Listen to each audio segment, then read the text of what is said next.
Hello friends, welcome to new video. আজকের ভিডিওতে আপনাদেরকে জানাবো যে ইনভার্টার এসি নাকি নর্মাল এসি অর্থাৎ নন ইনভার্টার এসি নেওয়াটা আপনাদের জন্য ভালো হবে। তার আগে আপনাদেরকে জানতে হবে যে নর্মাল বা নন ইনভার্টার এসি আর ইনভার্টার এসির মধ্যে পার্থক্য কী কী। দেখুন, দুটো এসির মধ্যে প্রধান পার্থক্য হচ্ছে এদের কম্প্রেসারের কাজ করাতে, ঠিক আছে।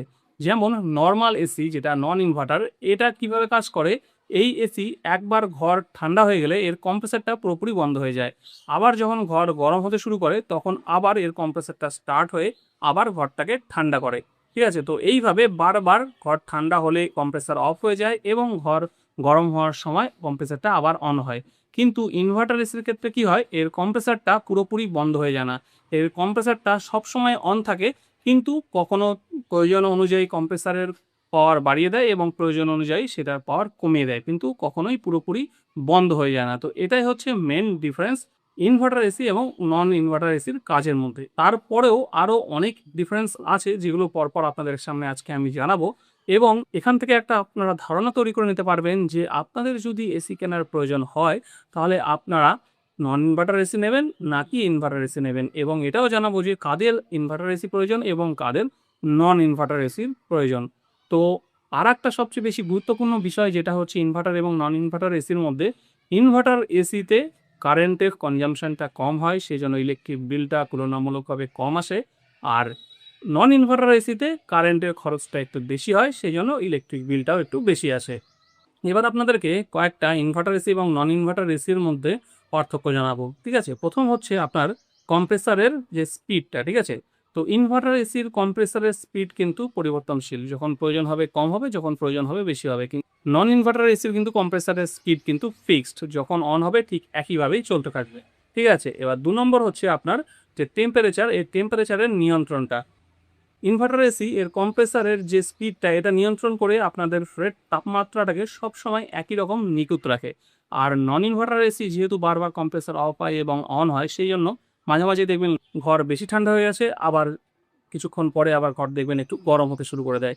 তো এই দুটো পার্থক্য থাকে। নন ইনভার্টার এসিতে ঘর মাঝে মাঝে ঠান্ডা এবং গরম এই দুটো ফিলই বুঝতে পারেন, এবং ইনভার্টার এসিতে কিন্তু সবসময় একইভাবেই ঘরটাকে ঠান্ডা রাখে। 3 নম্বর হচ্ছে আপনার বিদ্যুতের খরচ।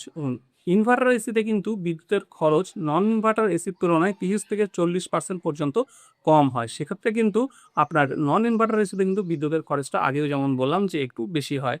তারপরে ধরুন শব্দ, এসি চললে যে একটা শব্দ হয়, ইনভার্টার এসিতে কিন্তু শব্দটা তুলনামূলকভাবে কম হয়, যেহেতু একটা নির্দিষ্ট স্পিডে কম্প্রেসারটা চলতে থাকে, সেই জন্য শব্দটা কম হয়। কিন্তু নন ইনভার্টার এসিতে কি হয়, যখনই কম্প্রেসার অন হয় তখন একটা জোরে শব্দ হয়, তারপরে আবার থেমে যায়, আবার জোরে শব্দ হয়, এইভাবে কিন্তু হতে থাকে।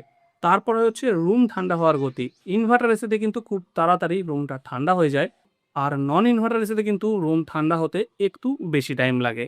এবং সবচেয়ে ইম্পর্টেন্ট যেটা আমাদের সবারই জানার দরকার, সেটা হচ্ছে দাম। দেখুন, ইনভার্টার এসির দাম কিন্তু নন ইনভার্টার এসির থেকে স্বাভাবিকভাবেই একটু বেশিই হবে, কারণ তার ফেসিলিটিটাও বেশি। আর নন ইনভার্টার এসির দাম তুলনামূলকভাবে ইনভার্টার এসি থেকে একটু কমই হয়।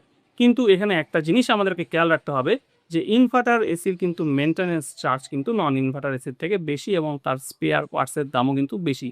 যদি ইনকেস কখনো কোনো জিনিস খারাপ হয়ে যায়, সেটা কিন্তু দাম অনেকটাই বেশি হয় নন ইনভার্টার এসির থেকে।